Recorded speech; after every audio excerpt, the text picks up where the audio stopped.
So what I would tell you to do is you can stack either two ways, horizontally or vertically. Okay. Right? Vertically essentially is I'm going to go get one credit card from Equifax, one from TransUnion, and then one from Experian. Right? That's vertically. And then you can stack horizontally where you're going to go get all Equifax, all TransUnion, and all Experian. I've tested both. There really is no difference.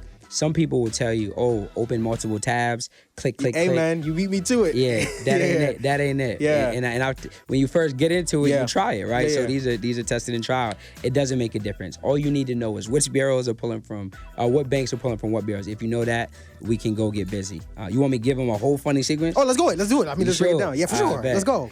So make sure y'all pause this part, go back, rewatch it. This is how you go get $100,000 to $200,000 in funding, right? So if I were starting a funding sequence, what I would do is, let's say I'm starting with Experian, I would go check out. Hey business owners, what if I told you that for just 90 cents a day, you could get access to $45,000 in business funding? I just launched my Credit Mastery community where inside you're gonna be getting exclusive access to our in-depth training program worth tens of thousands of dollars that's gonna teach you the exact strategies you need on how to restore your credit and on how to properly structure your business. You're also gonna be getting access to a financial consultant with over a decade of experience in the funding space that's gonna be working with you to reach your financial goals in half the time it would take if you were to do it on your own. And we're gonna be providing you 2 coaching calls a week where we're gonna teach you the exact banks that you need to go to get access to anywhere between $50,000 to $100,000 in business funding. This is the same community that helped Pat access $50,000 in funding from Chase, help Alvin get $8,000 in funding from Amex, help Matt boost his credit score by over 150 points, and help Donna delete a bankruptcy from her credit report. So if you're interested, click the link above or below the video to join now, and we'll see you on the other side of success. Let's go, family. Ladies and gentlemen, this is the Marvin Francois Show, your number one source for all things business, finance, and investing. And today, is a very special day because our guest today is a mentor, coach, entrepreneur, investor, and business funding expert extraordinaire. He's the CEO of Influence to Impact, a company dedicated to equipping entrepreneurs with the resources needed to make accessing funding to start and scale their businesses easier than it's ever been. To date, this man has done $20 million in funding for his clients, helped 50 of his students make multiple 6 figures online, but above all else, his impact in the space has been nothing short of priceless. Whether he's hosting digital masterclasses in front of thousands on how to get the bag and flip the bag, or providing free gems on all things funding on platforms just like this, his mission to help entrepreneurs fund and grow their business is proof that his success in the space is not coincidence, it's confirmation. And today, he's here to do more of the same. Ladies and gentlemen, from Boston, Massachusetts, I'm here with the one, the only, my guy, Mr. Darius Benders. What's going on, family? What's going on? Hey, I gotta say, that was the best introduction. I think I said that last time, but this one was even better. Listen, I just got to keep setting the ball. When you Boy, bring going Darius Benders crazy. on your platform, it's either here or you're nowhere. You understand? It's either here or you're That nowhere. was fire. Most definitely, brother. How are you, family? I'm good, man. I can't complain. Blessed, man. I would be crazy if I was to complain. Come on now. I love it. I absolutely love it. Happy to have you back on here. You know, you are a TMFS alumni. This is your 3rd time being back. Yes. And you one of them ones, man. I'm talking about, I still have people breaking my DMs down, talking about, when you gonna bring Darius back? When you gonna bring Darius back? We need more game. We need more fun and sauce. And I'm just like, I'm trying to get the brother, but he's booked and busy everywhere. But we finally made it happen. Happy to have you back on, man. And I'm excited to get into the sauce, man. Yes, sir. Let's do it. I'm looking forward to it. Now, listen, I did a okay job introducing you, but obviously nobody knows Darius Benders better than the man himself. So for those who are unfamiliar, let's get them familiar. Who exactly is Darius Benders? For sure. You did do a great job. So my name is Darius Benders, originally from Boston, Mass. Like Marvin has said, I've been in Atlanta, Georgia now for, this week will make 2 years. Awesome. So 2 years ago today. And yeah, I'm a funding specialist. We funded over 24, I got to update that. Come on now. $24 million in the last 18 months. And I just love what I do, man. We started off in the service of funding, and then we started coaching people. I always say when people start asking a lot of questions about how to, that's when you know that you have something you could provide. I love it. So yeah, I filled 7 businesses. This was the 9th. I had one. I was in the nightlife before this. That was semi-successful. I won't say that was a failure for sure. I had some good years, not so good years. And man, I love this game. I believe like entrepreneurship has been, the catalyst to all great things that have happened to me in my life. And I just started making it happen 2.5 years ago is when I kind of got into this. People always say, it seems like you've been doing it 5-10 years now. It's been 2.5. And I'm just excited for where we're headed, man. Impacting more people, helping more people. I love it. Let's dive a little bit more into that because you said something super key. People see the Instagram highlights, they see the YouTube videos, they see the 7 figures and all this other talk, but people don't understand the real work that it takes to become successful in business. You touched on something. I want to dive deeper into it. Let's go back a couple years before Darius Benders, the business funding expert extraordinaire, because like you talked about, you actually come from one of those businesses being in nightlife. Yeah. I want to say a couple names. Let me know if any of these ring a bell. We got KGB. We got Savoy Lounge. We got Icon, just to name a few, and the list goes on and on and on. Hey, yo. So I need you to tell me, right? Because the people at home need to know too. How did you go from being in the nightlife scene to becoming one of the most well-known individuals in the funding space today? Walk me through that journey. You got to work for like the FBI. So how you find those places? Hey, man, listen. Hey, that's crazy. Yeah, those are some of the. So I was in the nightlife industry since I was about 22 years old. 23 years old. I had quit my last job at the bank as I was a banker, ironically. And it's funny. You would think, at the bank is where you learn a lot of stuff about finances, but I didn't find I learned anything for my short time there. But yeah, essentially, I had got thrown into the fire in terms of nightlife. It was a situation where I needed income and I didn't know what else to do, but I knew I didn't really want to work a job. So I had went out one night. I knew this girl she was promoting, so I asked her, I'm like, do y'all make money with this? And she was transparent. She's like, well, I don't make money because I just do it for fun, but there's money to be made. So I'm like, all right, introduce me to the guy who's running the night. So she introduced me to the dude who was running the nights, and he said, meet me, and I met him like 2 days later. We met on a weekend, did lunch, but I got to see his house, his family, how he was living. And I remember just asking him, I'm like, do you do other things or is this all from nightlife? And I remember he told me, most people think nightlife is not a real business, but if you treat it like a big business, it will pay you like a big business. Come on now. Most people treat it like a hustle or a side hustle, right? But from there, that was all I needed to see. I always say, once you see something, you can't really unsee it. So for me, I took the next 9 months and I just shadowed him. And at the time, I was a part-time personal trainer. That was one of my hustles. So what I was doing is, in exchange for him giving me game and telling me how he's doing these things and me working for him, I was also I was training him so he could get in shape, do what he wanted to do. So I ended up doing that for 9 months, and then after I ran my first night we sold out before like 11:30, and then the rest was history. I had ran like some of the hottest nights in the city for the next 4.5, 5 years. KGB, Savoy Lounge on Saturdays, and then Icon, we had long weekends, and we used to do that. So yeah, that's how I was in that. I always say nightlife, I'm so grateful that I did it. It forces you to be good at networking. It forces you to understand relationships. Relationships are so key in business. So I feel like that foundationally set me up to where this business, I won't say is easy, but a lot of the core values that I learned from it, they're transferable, right? I say transferable skills. Your job in a club is you're supposed to make every person feel like they're the most special person, right? I don't even remember some people's names sometimes. You're like, hey, what's going on? How's the family? Right? Because those are the type of things you got to do. You got to learn leadership. No one's going to follow the person that they don't feel confident that they have the ability to lead. They got to trust that you're going to pay the people who are working for you, the people who are bringing people out to the club, right? You're dealing with people who are handling a lot of money, so you have to create systems and all these things that are transferring into business. So I'm grateful. And that's how I mean, you should be grateful because, you said it. A lot of the principles that you got from that space clearly have transitioned over to the funding space. Because I look up, it's a Darius Benders testimony on my newsfeed like every other day. Talk a little bit about some of the success that now with you being in the funding space, we know what you've done, but some of your students have been able to do under you. Absolutely. So I just got a text yesterday. 2 of my students, they've been in my program now for about 4 months, and they came from another program. And I know that, like, obviously, everyone teaches different style, but when they first came to me, they're like, hey, we're doing like $5,000 a month, but we can't really crack it. We got a few credit repair clients. We're not really doing much. So what we do is we specialize in teaching funding, and I teach them how to create credit consulting companies, because a lot of people leave money on the table by not offering consultations, even as funders. So they just did their first $25,000 a month, right? And then it's just so great for me to see their growth, because like I know what it's like. It's one thing for me to make money, that's cool, right? But the real value in what we do as a consultant company is seeing others be able to uplift. And now they had their first in-person event. They spoke at somebody else's, and their confidence, more than anything, the money's cool, but their confidence, I get to see the difference. You know how you can really see somebody leveling up, like the way they talking on the ground, they talking a little different now. Make sure y'all tap in. We the best when it comes to funding. So just seeing their growth has been amazing. I got another one of my students, Alondra.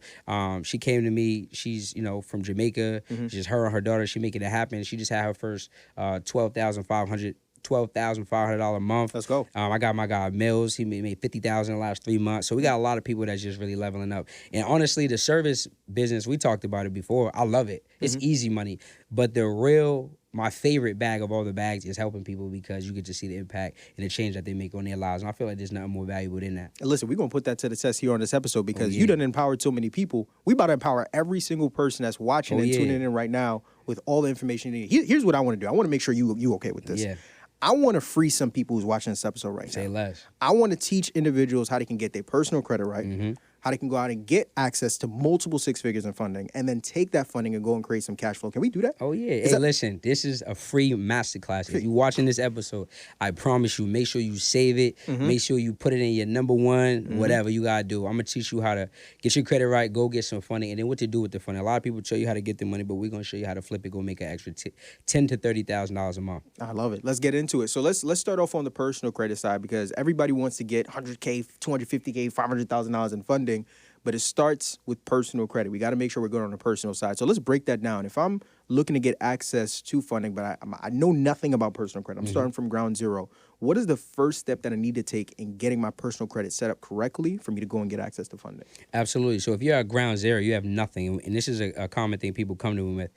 I want you all to remember two things, strength and age, right? So write those down, strength and age, all right? What you want to do is you want to start to build out your profile because a lot of times when people might come to me, they have a 680, a 700, but they have nothing on there. And you need to understand the lenders operate like you and me. So if you came to me and you're like, hey, I want to borrow some money, and I see that you don't have a history of paying anyone back or you don't have a history of making on-time payments at all, I'm not going to give you no money, right? So what you can do if you're at scratch is you can do something called adding credit builder accounts. That's one route, right? And some credit builder accounts you can check out. You go check out Self. You go check out Credit Strong. You can go check out Tomo. You can go check out Kovo. And then if you are paying rent, and most people are paying rent, right, what you can do is you can go check out Rental Karma and Rent Reporter. And the great thing about those accounts is not only are they going to show up as on-time payments every 30 days, but they're also going to allow you to backdate, right? And what I mean by that is when we talked about that age, the second word is now we can go back 24 months, which is going to help us now overall and increase that strength and age, right? Now, some people, they're like, okay, cool. What about building relationships? And I know we'll get into that more, but also what you guys can do if you get into these credit unions is you all can set up something called pledge loans, or at some places they're called shared savings secured loans, essentially the same product, which is now where not only do you start setting up primary accounts, which you're going to need, but you also build what's called an internal score with that credit union, which means when we do build, and we'll get to it more, is now when you go for apply for that product, now you're getting $20,000 and $25,000 because you set up a product that builds an internal relationship and is going to report to all three bureaus. Okay, coming out the gate swinging. Oh, yeah. So one of the biggest questions I get, and I'm sure that you get, and this is important because right now we're talking about building out the profile, but every day, I probably got 3 of them sitting in my DM right now. Marv, how do I get a 720 score? How do I get a 800? How do I get a 780 score? For the people who are watching, I want to make sure we also demystify this as well. When it comes to getting funding, what matters more? Is it more about the score or is it more about the profile? So a profile over score any day. I get people who come to me 690, we can go get them 80, 100, 120,000. I get people who come to me with 740, 750s, but we can't get them much. And the reason why is because it's going to understand your profile is a resume, right? So it exemplifies the work you've done, the work you've put in, the amount of time that you've been building up that report, right? So what you want ideally, a perfect profile to go get funding, right? You want at least 10 primary accounts, all right? Primary accounts are anything that's in your name, right? If we're talking about credit cards, we're talking about those credit builder accounts, we're talking about auto loans, we're talking about traditional loans, we're talking about lines of credit. Anything in your name is a primary account. Next thing we want, and this is before getting business funding, right? You want at least 4.5 years of age history, all right? So what you can do to go increase that age is if you feel like you just added a whole bunch of new accounts that I just gave you, your age will drop. But the way you can offset that is you can leverage, all right? You can leverage either a family member or a friend with something called authorized user accounts, which is essentially where they're able to add you to one of their credit cards that has a high age limit, all right? But understand, authorized user accounts do not replace primaries, right? These are what I call like the icing on the cake, right? And make sure that that person that you're adding your credit card on is trustworthy. So if they're an entrepreneur and they utilizing their money a lot, taking risks, that might not be a good candidate. This is for someone, maybe grandma that had the credit card 25 years. She ain't doing nothing with it. That's who you really will want to leverage, right? If you don't have anyone you trust, because I know a lot of us don't, what you can do is you can go to TradelineSupply.com, and this is one of my favorite sites. Again, this is the icing on the cake. It's not what you do at first, but what you can do is you can go to Tradeline Calculator within TradelineSupply.com. It's on the right-hand tab. You go down to Tradeline Calculator, and what you can do is you can put in the average of all your accounts, and then you can add the credit card that you want to purchase from TradelineSupply.com, that age, and what it'll do is it'll let you know what the age will average out amongst all your credit cards, right? So let's say, for example, you have a Bank of America credit card and a Apple credit card, and right now you got 2 years of history, right? And you go add an account on there that has 20 years of history. Now it's going to average it out to help you increase your overall credit age, which now positions us to be able to go get funding, right? Next thing I tell people is you want to make sure your utilization is in order. Utilization is 30% of your whole credit profile. Most people come to me, they're like, yo, bro, I got all the data points, but my utilization is just high. What can you get me? Well, I can't get you nothing with that. You're at 50% utilization. Right. But what we can do is the same play I just gave you for age, we can also use to hide our utilization. So you all can also use Tradeline Supply. And what you all can do is you can source by credit card limits. Now, what you want to do is you want to look for a credit card with a higher limit. Let's say you have 10,000 available credit and you're utilizing 5,000. Well, now you're at 50%. But if we were to go get our authorized user account from Tradeline Supply that has a $20,000 limit. Now the overall limit is $30,000, and that same 5K out of 30. I'm not a mathematician, but I think that's under 20%. So now we're in the ball game, and now we're in a place where our utilization's under the 10%, which is ideally what we want.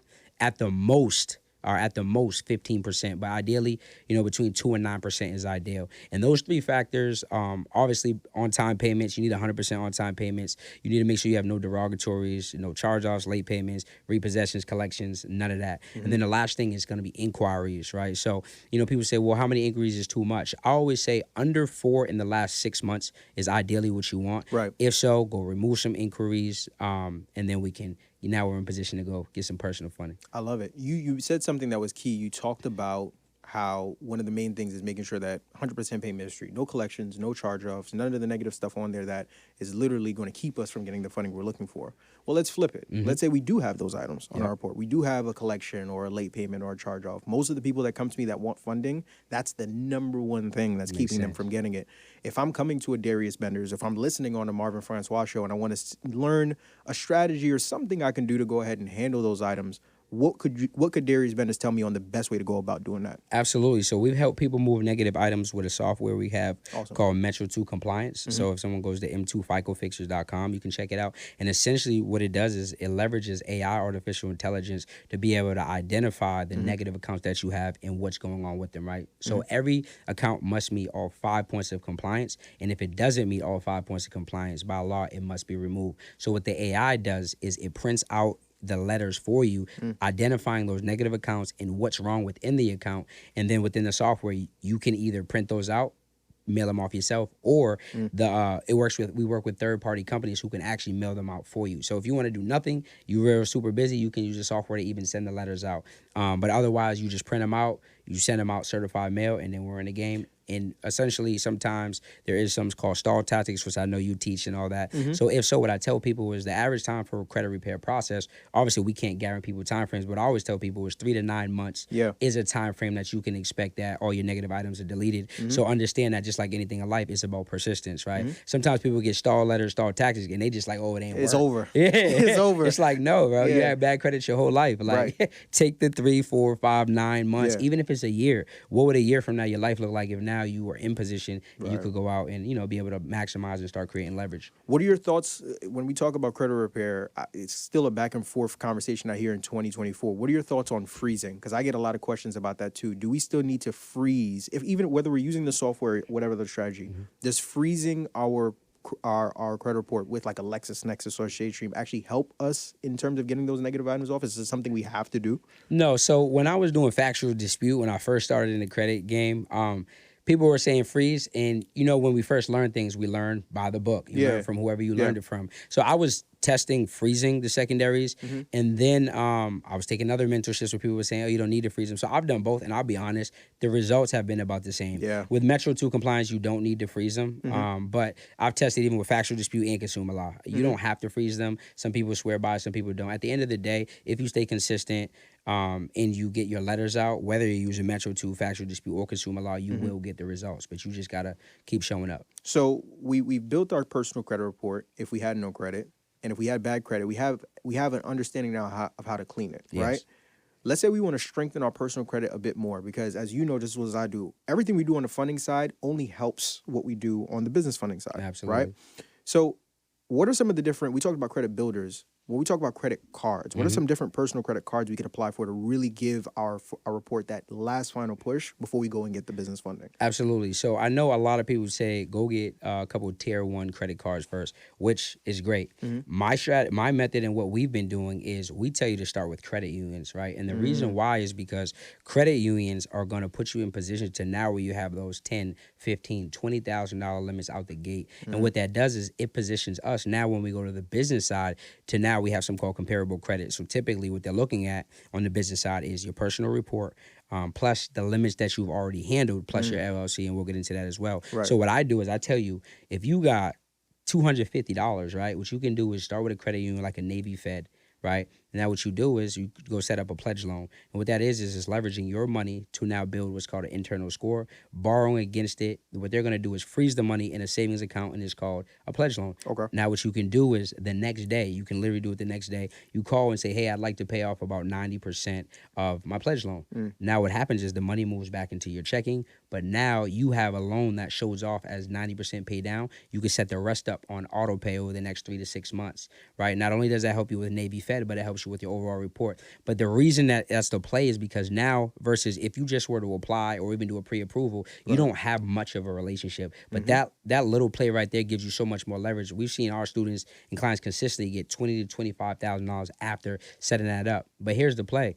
That same $250 that we just moved back into our checking, now we can go to DCU and do the same thing. Say, hey, I'd like to open a share secure loan. We do the same play, 90% off. We set it up on auto pay, and now we can go apply for that credit card. They're going to give you $20,000 to $25,000 at the gate, and then you can take the same $250, or it's probably $230 now, and you can go do the same thing at a Nassau Federal Credit Union, a Pennsylvania Employee State Credit Union, and now you come out the gate with 3 credit cards that have a $15,000 to $25,000 limit. Now your profile is thick across the board, which now puts us in position to go get easily $150,000 to $200,000 on the business side. How much on the business side? I want to make sure I heard you. $150,000 to $250,000. You sure about that? I'm positive. You swear by that? I'm positive. You stand on that? I stand. I'm about to put it to the test. Let's get it. I'm about to put it to the test.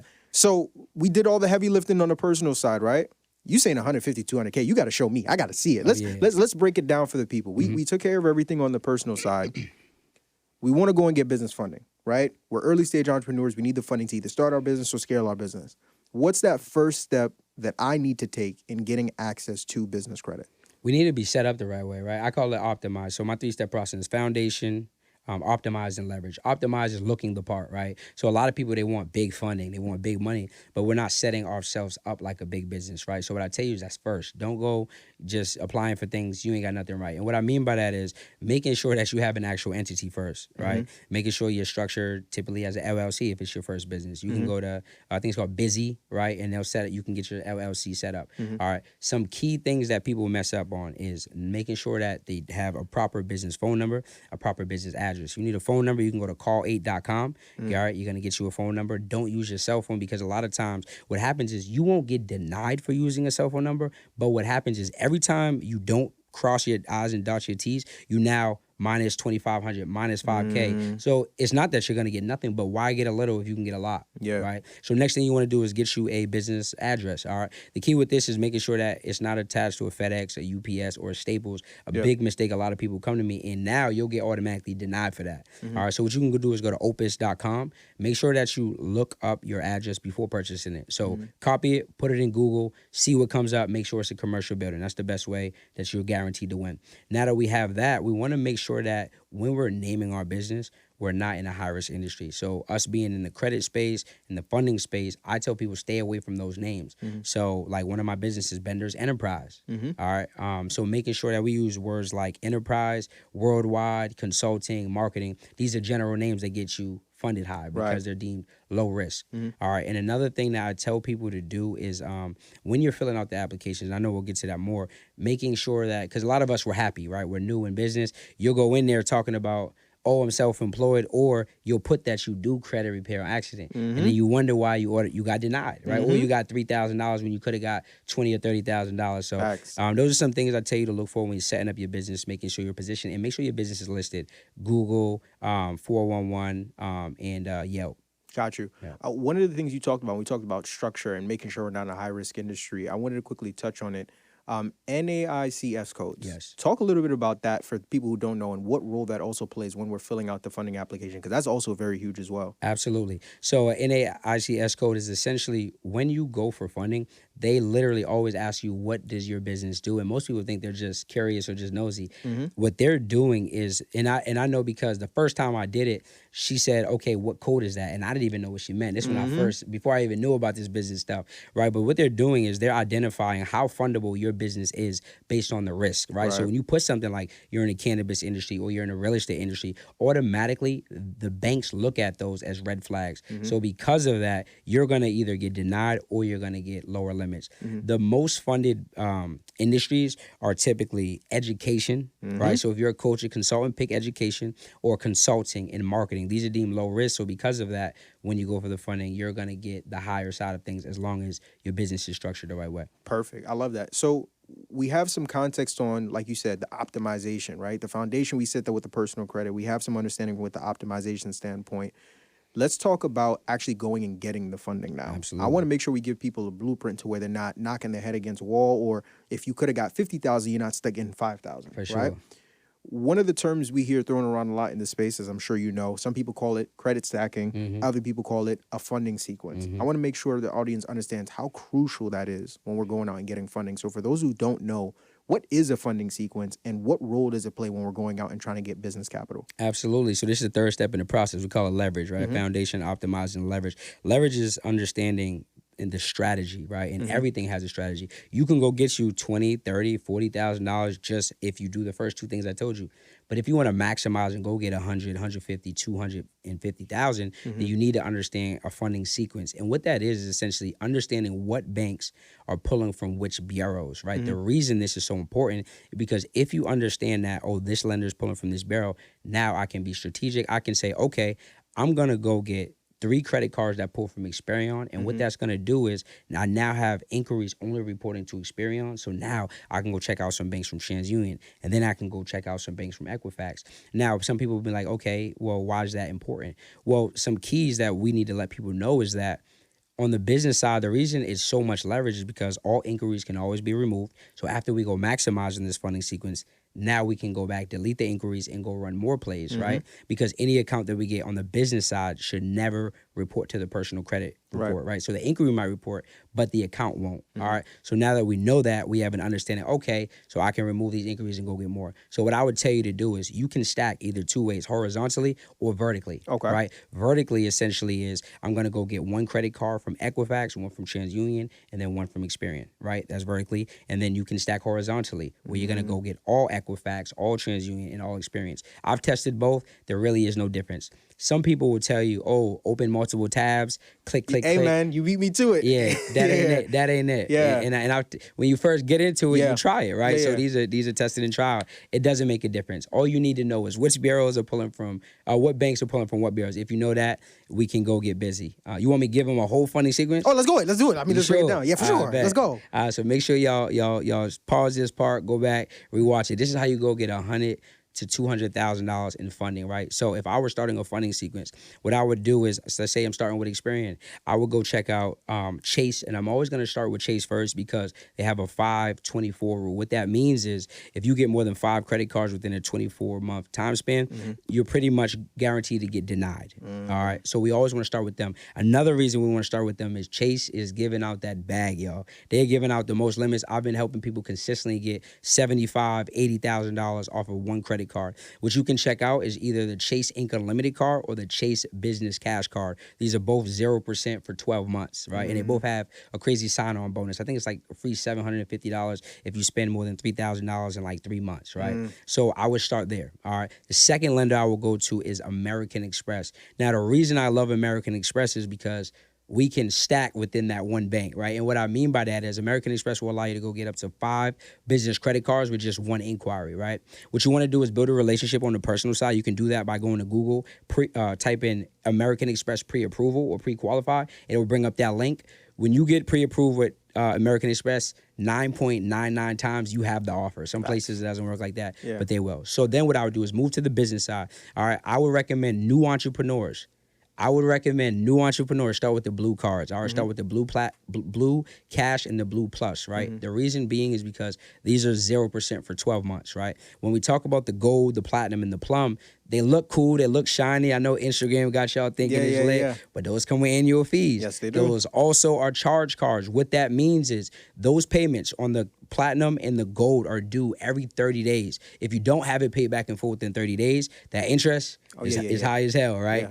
With the plum card, you get 60 days, all right? So you have a little more time, but just do your due diligence. If you guys are running things like Facebook ads, the gold card is great. You get a lot of return. You're making money on things that you're already doing, but I would start with those blue cards if you know it. So now we got 5 credit cards from one lender, and then we have Chase Ink Unlimited, right? Let's say that's 6 credit cards. Then we can go to Navy Fed. Navy Fed, most people think it's TransUnion because on the personal side it is, but on the business side, they're going to pull from Experian. And as we know, Navy Fed gives good limits. I would say the limits typically starting off are between 10 and 20,000, but that's still good money. All right, now we got 7 credit cards. Are we still on Experian? Oh, we still on Father. Experian. we ain't even go crazy yet. Okay. Right? So that's just Experian alone. So let's say you only average 10,000 a card, right? We have 70,000 On one bureau. on one bureau. Father God. All right. So now when we go to TransUnion, understand we can go check out banks like US Bank, right? 0%, 15 months. We can go check out Univest. All right. Univest is another 0% APR credit card starting out even for brand new businesses. And then we can go to, this is a gem for y'all. I want everyone watching to go to Google, right? Type in Elon Financial Banks in your zip code. Now what's going to happen is Elon Financial is just those community type banks. They may be in your neighborhood. They're small. You might pass them all the time, but they're powered by a third party company called Elon Financial. These banks are my favorite. Why? Because they're all 0% for 18 months, right? They have 2 credit cards and all the websites look exactly the same. You'll see one business credit card, 0% 6 months, and then you'll see another one that's 0% 18 months, right? It never fails. You don't need a relationship. You don't need to go in branch. You can literally apply right online and they can approve you, what we call an auto approval. All right, typically they'll start you off somewhere between 15 and 25,000 if your credit profile is in order. All right, so now we got 3 cards that pull from TransUnion. Let's say we only average 10, we had 100,000. And we haven't even gotten to Equifax. We ain't even got there yet, right? Oh, Lord. So Equifax.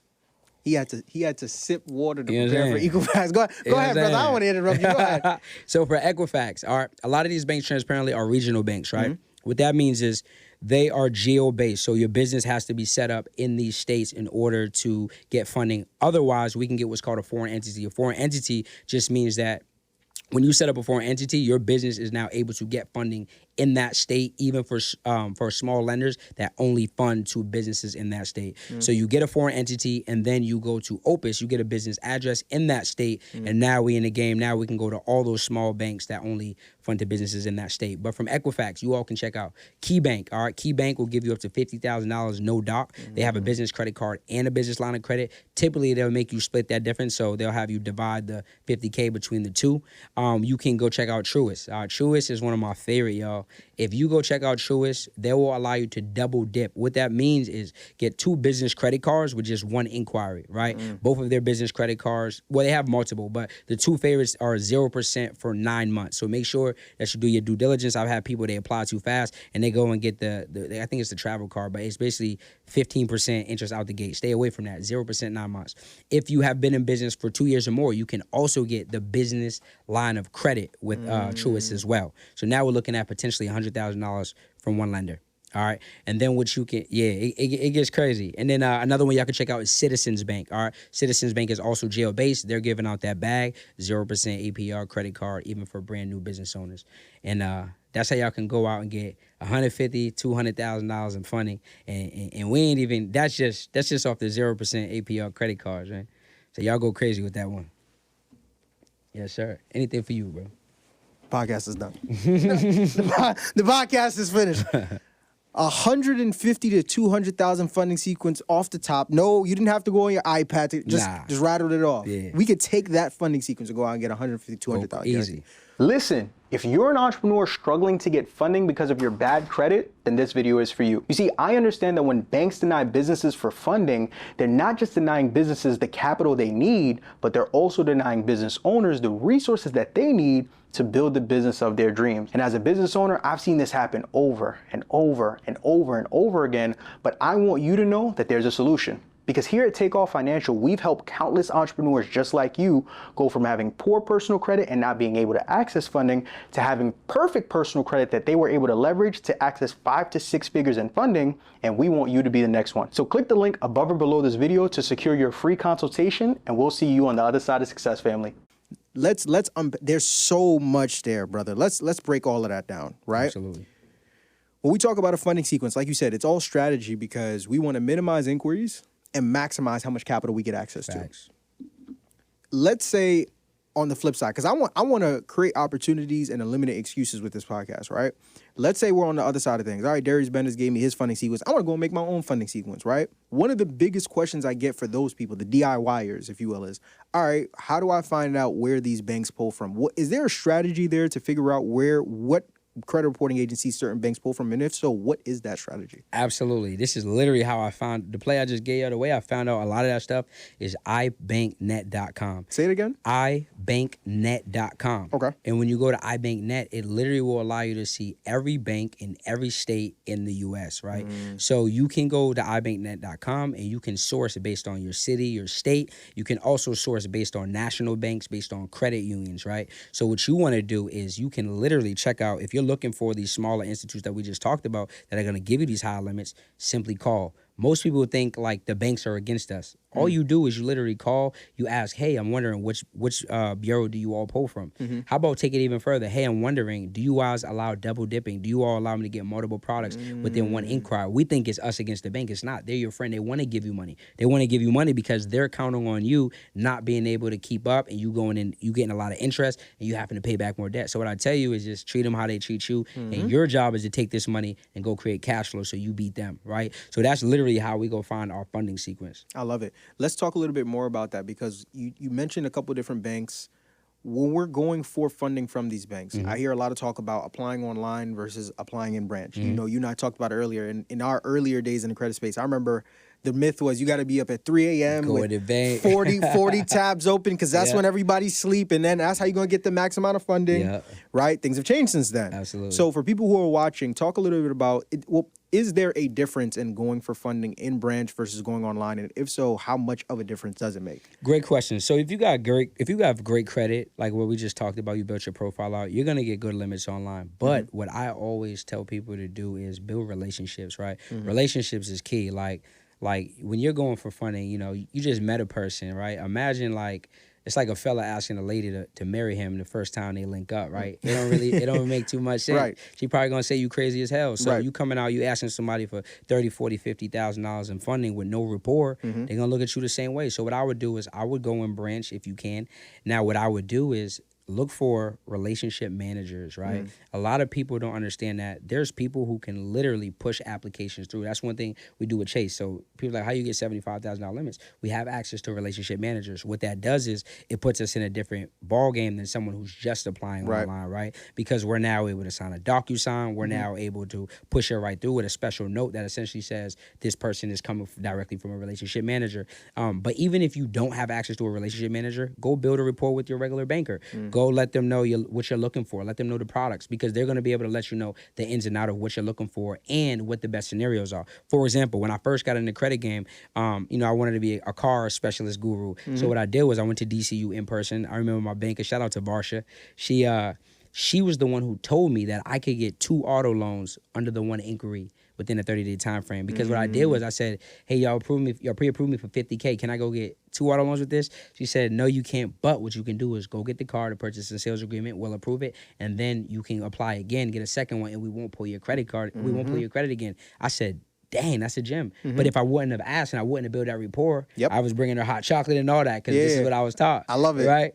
Then I wouldn't have known to play. Another thing, after I got the second auto loan, she said, are you looking for a credit card? I said, yeah, but I don't want another inquiry. She said, no, you can apply for a third product without another inquiry. So now, because of the questions I asked, because I went in branch, I'm now able to turn what I thought was an auto loan play now into 2 auto loans that cash flowed me every month, plus a $25,000 credit card, which I took $5K off that car, went on Facebook Market, got a third car, and started making money that way. So you definitely want to go in branch, build relationships if you can. Oh, I love this. I love this. I love this. So if I'm watching this, then you talked about the importance of the difference of applying for funding online versus in branch. People hear that term thrown around all the time, building relationships. I've heard different breakdowns and strategies of what that process looks like. If you're teaching somebody that's just coming into this funding space or looking for funding, what is the actual best way to build a relationship with a bank? Absolutely. So the first thing you want to do is go in, open a checking, open a savings account, right? That's step one. That's like, first time we hanging out, okay, hi, how you doing? Then what you do is drop some money in that account. That shows a little more rapport. It shows a little more skin in the game. It shows a little more invested. So what I would do is go anywhere from $50 to a couple $1,000s if you can. But I don't want anyone listening to think you need to drop $1,000. If you don't got $1,000, go drop even $50 in that account. Yeah. It literally shows that you have some skin in the game. That's what they're looking for. And what I would do is if you can set up some sort of direct deposit, guess what? That's going to even further enhance that relationship. If you can't, maybe you can do a bi-weekly deposit, go drop a little money in there in person, right? Now we're building. What I would do is I would do that for about 4 to 8 weeks, right? As soon as day 31, so, exactly a month. And then I would apply for that product or those products that you're looking for, because then you meet all the criteria. You have the good profile. You have everything set up. Now we've built a relationship. Then what I would apply for that product. But what I would do if it's these smaller credit unions is make sure that you go set up that product internally with that place so that they can give you those higher limits. So those are some ways that you can tangibly go right now and start building a relationship with lenders. I love it. Let's talk bank tiers, because that's also a conversation that I think is extremely important. You named a couple of different banks earlier and a couple of different tiers, but we didn't actually break that down for the people. For those who don't know, what are bank tiers and why are they so important when we talk about creating funding sequences and just going for funding in general? Absolutely. So your bank tiers are essentially, they're going to be like the main banks, right, that people know of, like tier 1, your Discovers, your City banks, right? Then we talk about our tier 2 and tier 3. Those are like your smaller institutes, but like we talked about, they're giving out that bag. But the reason you want to have a mix of tier 1s and tier 2s and tier 3s is because when we're going for funding, although the credit unions might give you $20,000 out the gate, it doesn't hold quite as much weight as having a tier 1 bank. So you want to make sure you have at least one, whether it's Discover, Citi, Wells Fargo, because that's just going to make you stand out, right? Having that good mix. But these tier 2s, tier 3s, your community banks, Elon Financials, your credit unions, all right? Having a couple of each of these are going to put you in the best position. My recommendation on the personal side is always having 3 to 5 personal credit cards before getting onto the business side. Okay. So diving a little bit more into that, we're talking about different lenders and different types of tiers. Another question I get all the time, because you have some people that, they've been trying to restore their credit. It's not really where they want it to be. They know it could be better, but it's not worse. It's kind of just somewhere in the middle. Are there lenders out there that we can look into to where if our credit isn't the best, that will still go out and give us funding for us or for our business? Yeah, absolutely. So if you guys got bad credit, but you have business revenue coming in, then they're absolutely subprime lenders. Some people call it alternative lending. And what they'll do is they're going to base it off your time in business, one, the amount of deposits that your merchant or your payment processor has coming through. And then, that's the criteria, right? So a couple of y'all can check out is Rock Financial. Say that again. Rock Financial. ROK. Okay. ROK Financial. What they're looking for is at least 6 months in business, and they're looking for an average of at least $5,000 a month over the past 3 months. That's it? Through. That's it.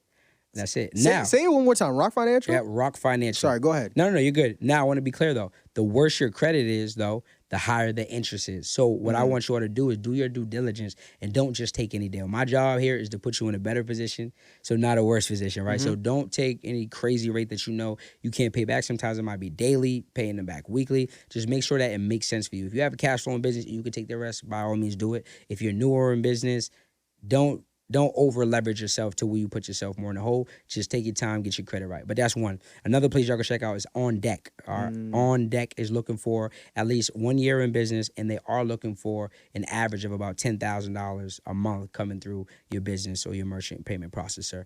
But if you have those things, they're giving out that bag. And then a third one I can tell you all is they're not a subprime lender, but if you only got a 650, 660, you can go to American Express and check out their business line of credit. And what they're looking for is 6 months in business and average revenue of only $3,000 coming through your merchant. That's it. Hey, and man. they get you out of bad. They just gave somebody we got $48,000. They're about a year in business. This is good. This is good.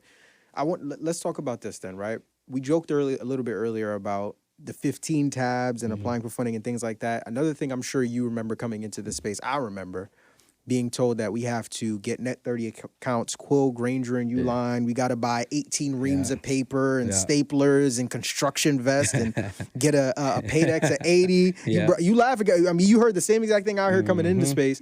And I'm still getting these same questions in 2024. Like, Marv, do I got to, spend all this money with Quill, Granger, and Uline before I go and get funding? When you're speaking to clients or people that are coming to you for just consultations, do we still need to build business credit in 2024? 100% now. I'm going to be transparent with a camera. I'm going to be transparent with you. I don't do none of that. I don't do no Quills, no net 30s, no none of that, no nothing. We literally do the 3-step formula I showed you. Foundation, setting up your foundation right, optimize, structuring your business right, and then running the place. All right. You don't need any net 30s, any of that. All that stuff is extra. I know Instagram can have y'all thinking you got to go through hula hoops. And when I first started business funding, when I heard about all that stuff, I was actually not gonna do it because it was just a lot. Confusing. People come to me, hey, I got a Paydex of this. You got 500 credit score. We can't get you much. Here's the thing, right? There are certain products that you can get. Like people come to me, they get little Home Depot cards and stuff. But one, the interest rates suck. And two, I've never seen somebody get $30,000, $40,000 limits with these cards. What you want is leverage. You want big money. You want 0% APR so you can go out and actually make some money. For example, you want to start a business.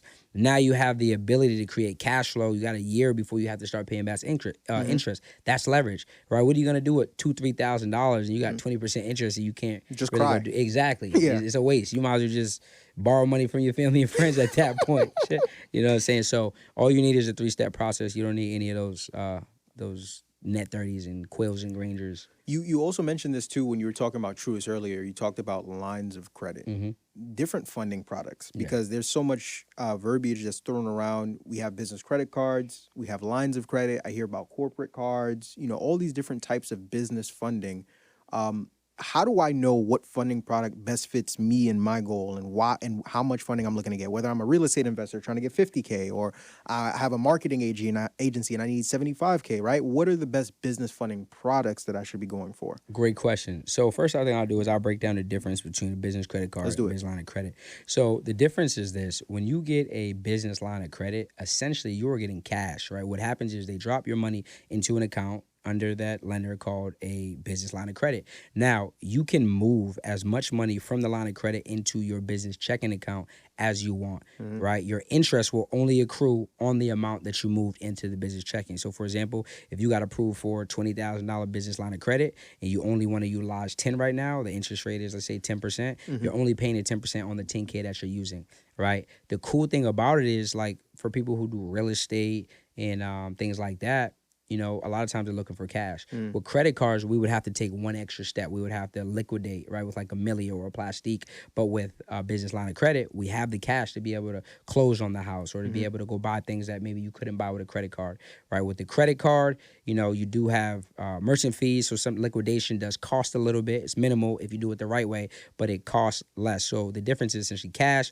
versus having to swipe the card. I love it. I just want you to know, when this episode drops, you know that you're going to have some people that's going to DM you because you basically just gave away somebody's like $5,000, $10,000 mentorship program. We do this. I'm just letting you know. You're prepared for That's this. light. All right, brother. All right, away the game. So let's do this then, right? Because I have the info on the personal credit side. I have the info when it comes to, like, I have everything I need when it comes to getting business funding. Let's say I want to now leverage this information to start a funding company. That's another level right there. Talk a little bit about that.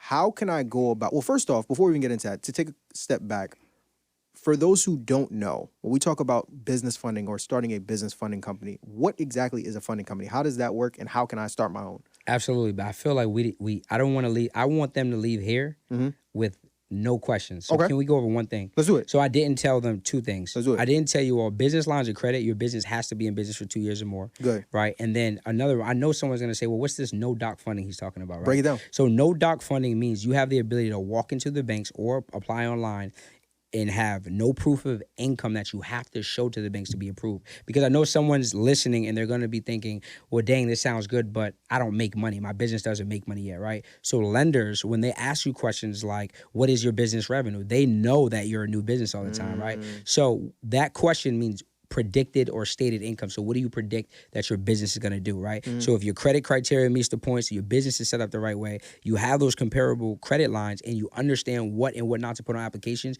you can literally walk in and run that exact sequence that I just gave you without any income. I just want to make sure that they understood that. I want them to I love it. all right, I just want to make sure. And yeah, that's it. So you were asking about a funding company? Let's talk about the funding companies. I thank you for going back and breaking that down. If I want to take all this information that I just got from Darius Benders, I want to start. I don't want to just fund myself. I want to fund other people. What's the first step that I need to take and start on my own funding company? Hey, business owners, what if I helped you get access to $50,000 in business funding for $1 a day? Would you be interested? Well, inside of my credit mastery community, you're going to be getting exclusive access to our in-depth training program that's worth tens of thousands of dollars to give you the exact strategies you need on how to restore your credit and on how to properly structure your business. You're also going to be getting access to a financial consultant with over a decade of experience in the funding space that'll help you reach your financial goals in half the time it would take if you were to do it on your own. And we're going to be giving you 2 coaching calls every week that'll give you the exact banks you need to go to get access to $50,000 to $100,000 in business funding. This is the same community that helped Pat get access to $50,000 in funding from Chase, helped Alvin get access to $8,000 in funding from Amex, helped Matt boost his personal credit score by 150 points, and helped Donna delete a bankruptcy from her credit report. So if you're interested, click the link above or below this video to join now, and we'll see you on the other side of success. Let's go, family. Absolutely. So the same skills that I just taught you, you now have the ability to do applications.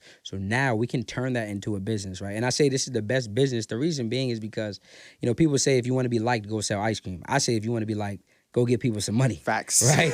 And nobody ever told me no, Right. right? So you got a lot of problems in life, but leads won't be one of them. So what I'll tell you is this. It's essentially a process, the same process that we just did, but now we can turn around and do it for other companies. So what you would want to do is you would want to find people who are qualified. What does that look like? I just gave you that. 700 plus, 10 accounts, all of those. Once they qualify, what we do is we have someone simply fill out a JOT form. What that does is it lets us know that their credit criteria in order, and then it lets us know that they have to upload their report so we can see and make sure. Because people will tell you that they meet the criteria, but you got to make sure yourself. Once they do that part, we literally do a call. We let them know our success fee. The way you get paid as a funding company, and this is why it's the best as well, we don't charge anything up front.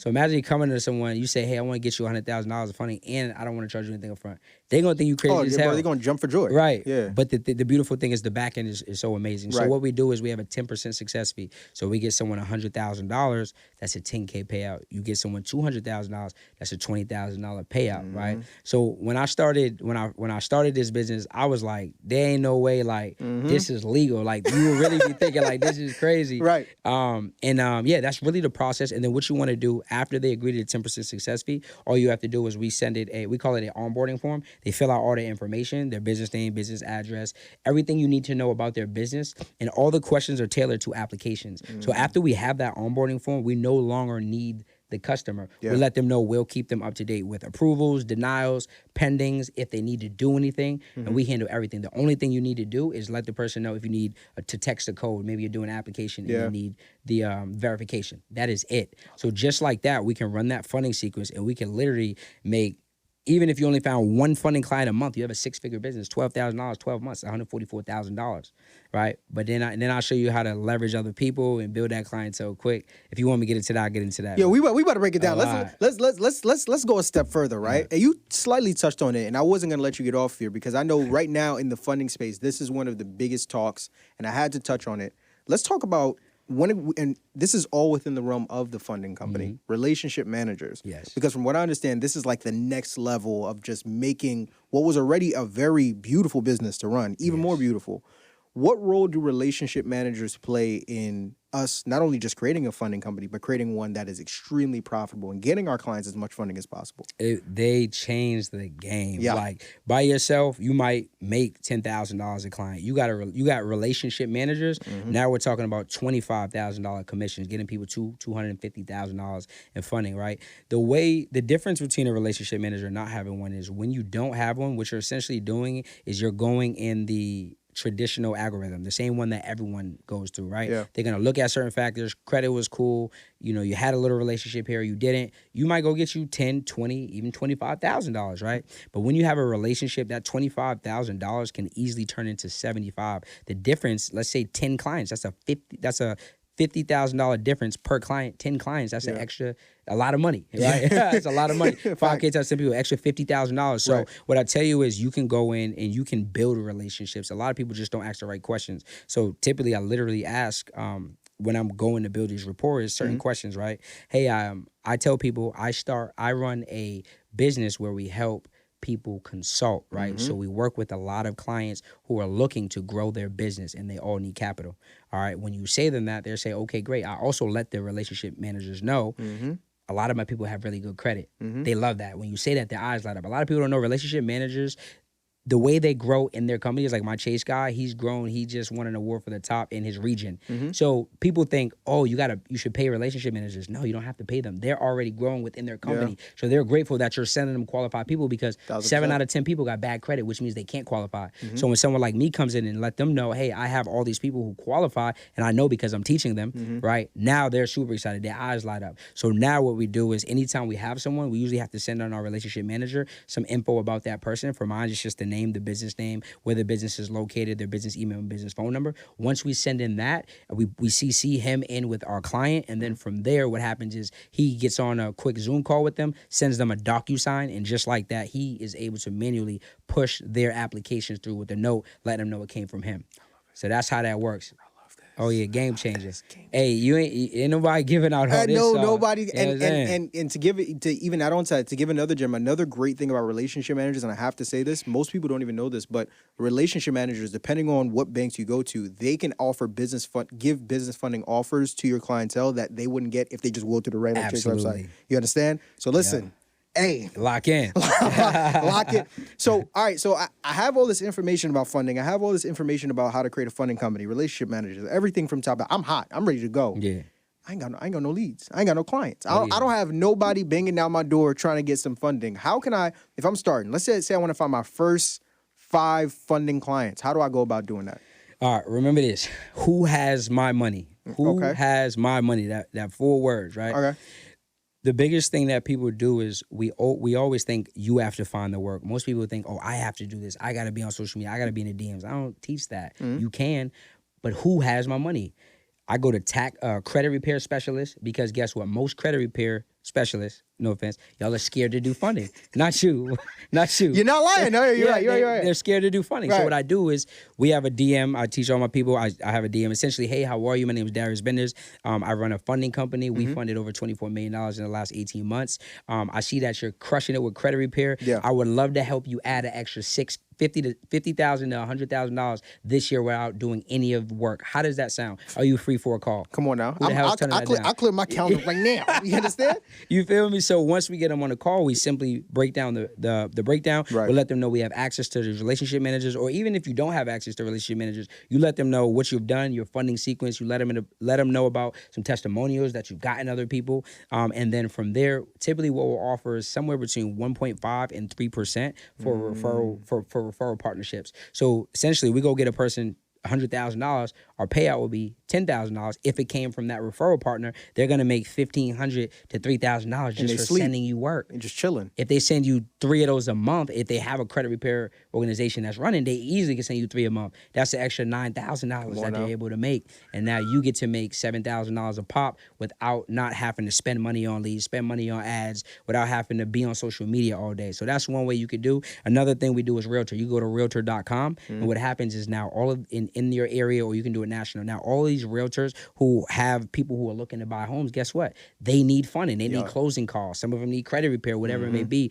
You can offer them that same 1.5 to 3% and let them know that they can make an extra 6 figures this year. If you just go copy paste a message to 500 people, even if you only got 1% to respond, guess what? Now we're in the business. Third thing you could do is tax businesses. Tax businesses, they deal with people who are getting access to the money. What's the first thing we're always pitching, especially top of the year? New business. Oh, new year, new me. Yep. So now guess what? Come to me and I'm going to get you funded to help you now start and escalate this new business that you want. So if you literally go on Instagram, you type in credit repair specialist, you can send a copy paste message to all people who are in there. And now if you go talk to, let's even say 20 people, let's say 5 respond, let's say you close 3 people, you now have 3 referral partners who can send you work. You do the same for realtors, you do the same for tax brokers. And this is how you can do it. And say you don't want to do the funding. This where it gets saucy. Talk to me. One of my students did $22,000 last month, and she did not fill out one application. How? You know what she does? Talk to me. She's a funding broker. So she doesn't do the application. She partners with the people who do. So you could come to someone like me where my team does the applications and all you are is their middleman. You promote that you do funding. You promote that you have the infrastructure. You can promote my results because I'm the one on the back. Essentially, I'm your ghost funder, someone like me. Yeah. And now you partner with me. You're the middleman. Let's say we're charging 12%. You can send the referral partner 4, you keep 4, and then me and my team will get 4. Change the game, bro. Change the game, bro. 6-figure play without doing nothing. 6 figures from the crib. 6 figures with your feet up watching Netflix. It's different on this side, man. So this is because now we're talking cash flow. Yeah. Now we're talking about really turning our credit understanding, just turning credit to cash flow. Mm-hmm. This is okay. So then let's talk about this, right? We started off the episode, and one of the things I talked about was a lot of the testimonials that you're getting of individuals that are getting $10,000, $20,000 a month, and so much more. And I think this is a really great way to just tie everything all together. For those individuals, because you have a lot of people that want the funding and want to start businesses. Let's say we have some people that maybe they don't want to start a funding company, but they want to start making money online, right? If you could just give a quick and easy and simple framework on if I'm watching this and I'm trying to make my first $5,000, my first $10,000 online, what does that step-by-step process need to look like? Absolutely. So a lot of our people who are doing services, whether it's credit repair, funding, and now they're looking to expand, maybe they don't want to do the service industry anymore. What happens is we teach them to turn their expertise into now a digital online business, right? So we talked about like getting funding or getting people funding, right? But what if you could just, instead of doing the service, you can now serve people. Now I could teach Marvin Francois how to do what I do. So what we do is a lot of our clientele, they now like, okay, cool, D, I want to do what you do. They want to do what I do. So they want to teach. So we teach them how to set up their education business, which I talked about earlier is literally one of my favorite businesses because of the impact. All right, so influence, the impact is kind of how we got the name. But you could literally market yourself, right? Start talking about the 4 easiest ways to show that you're good at what you say you're good at. The number one way is to simply show it. Most people just don't do it. They ask people for the sale, but they don't lead with value. So what I teach is lead with value. We create something called value content. You can go to ChatGPT and use this exact prompt, right? The prompt that you're going to put in ChatGPT is give me a list of the 10 most common asked questions when it comes to X business. X is your business. Now what happens is that's based on research from ChatGPT. So now you put out this type content online. Now it lets people know that you're an expert in that field, right? It might be questions like what you asked me. Another gem I'm going to give them is say on ChatGPT, say, create me a mock-up podcast interview, and the interviewer asks me questions around how to grow what business. What is your business? Now you use that prompt, it's going to give you questions. All you have to do is answer those questions. You could do it with an iPhone. You don't need a professional camera. You don't need any of that. Now what we can do is a few options. We can take those videos that we just recorded. We can put it as Opus.Pro, and Opus.Pro is now going to use AI to cut up those clips, give us the captions, give us the TikTok, the Instagram, the YouTube shorts. And just like that, we took what might take someone 3 hours, now an hour and a half. Now they got content for a whole month. Now what we do is we package our information, right? You can do that right in school. You could do it in Kajabi, but you want to package your information to where it's digestible for someone else to be able to learn, right? So what I did was today, this was like a semi-masterclass. I could spread this out over modules, right? What I tell people is package your modules short. People don't want to watch 30-minute modules. Facts. They're going to fall asleep. All my modules in my course, 2 to 5 minutes. Max. Because I understand when someone wants to go back and watch the information, they just want to get right to it, right? So now what we can do is one of my favorite ways to sell is one-to-many, right? So we'll show you how to essentially do that. But essentially, the best way to sell your services or your products or your digital coaching business, whatever, is break down misbelief. Like that's what we did at the beginning. Oh, you think you need Quill, Granger, all those? No, you don't, right? Introduce a new belief. What if I told you as a brand new business, you can get funded? What if I told you you don't need 800, you just need 680? Breaking down new beliefs, providing evidence behind those new beliefs. Evidence might be 83% of small businesses fail due to lack of funding. 73% of black businesses get denied for funding, right? That's evidence. Third-party proof, Elon Musk buying Twitter with business funding. If he's the richest man in the world and he can do it, why wouldn't you? It's third-party proof. Another way is testimonials. I talked about students, talked about clients. And then the last way to provide evidence is your personal testimonial. So that's the third way. That's the last way to provide evidence. And then the last thing we do is we take people from possible to probable. That's what you want to do in any sort of one-to-many selling opportunity. What I mean by that is if I do funding, guess what? On a live class, I'm going to get them funded live. They came in like, oh, this stuff sounds like it works. Now they're like, well, damn, I just watched people get funded. Even if they didn't get funded, right? Or if you have a software, show people a walkthrough of the software. Now you make it real for them and you shift their beliefs. So that's the best way that you can sell your high ticket offer. And then lastly, you just want to make sure that you deliver on the promise that you say you're going to deliver on. So the key to this coaching business, digital business, is just loving on people at the end of the day. And on that note, ladies and gentlemen, Darius Benders. Appreciate I'm not going to be able to sleep tonight. Yeah. I'm not going to be able to sleep tonight. Listen, brother, I know you have a 5-day challenge coming up. I can't let you come on here and give all this value and not give you the opportunity to let the people know about this challenge. For those who don't know, talk a little bit more about that. Of course. So what we just went over today, if y'all thought this was good, my bag is super heavy. Oh, there's more. Oh, there's so much more. I thought you gave away the master. Nah, not even close. Go ahead. Right. So over 5 days from October 28th to November 1st, I'm going to be coaching y'all live every single day. We're going to be showing up and I'm going to be breaking these things down more in depth, how to build your credit, how to get funded. Y'all are going to have an opportunity to get funded live. Last challenge we did, we funded over 800,000 live. So you make sure y'all are there for that. I'm going to show you all not just how to get this funded, but then what to do with this funding. I'm going to break down how to start and run a funding company, how to go find your first 5 to 10 clients, and then I'm going to show you all how to scale. A lot of you are already currently running businesses. You want to know, how do I make more money faster? So I'm going to break that thing down on day 4, and it's going to be saucy. So make sure if you want a ticket, either click the link in Marvin's bio or DM me the word bootcamp on Instagram at Darius Benders. Now, for the first 32 people, tickets are only $32. After the first 32 people, the tickets are going to $320. So if you want to save 10 times the money and get $100,000 worth of game, make sure that you DM me the word bootcamp ASAP. I'm already in the boot camp right now. Y'all don't even know. I'm literally in the weight room right now, ready to get the game. My guy, Darius Benders, my brother, it's always a pleasure having you on here. Every single episode is jam-packed with value. I appreciate you immensely.